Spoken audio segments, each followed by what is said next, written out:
Makit-an sa sining nga laragwaya ang paglakat sang isa ka lalaki nakaitom nga kalo kag itom nga jacket. Naka-face mask man ini.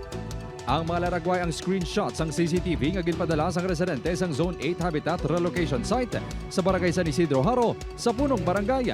Gilayon ini ginpost ang punong barangay agud paandaman ng mga pamuluyo sa modo sang lalaki nga yara sa litrato nga nagpakilala nga si Michael. Nagapangkayo kuno ini isang cellphone. Apang matapos makuha ang cellphone, gulpiyada lang ini nagakadula. Kadako kadaan sang San Isidro, gina-encourage ko lang yung mga pumulo. Siling ko kukuhan lang kamo, alarm lang kamo nga oo.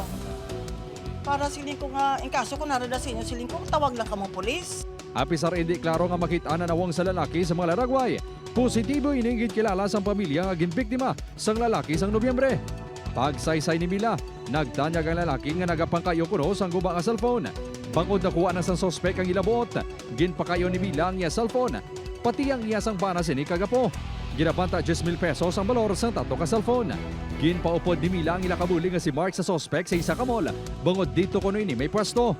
Apang ginhambalan sang sospek si Mark nga magulat lang kay masaka ini sa second floor. Apang nadugayan kag wala gid makabalik. Gintagaan pa kuno sini isang 150 pesos ang lalaki. Mabalik lang kung dayon tapos muto nagulat mo ko na.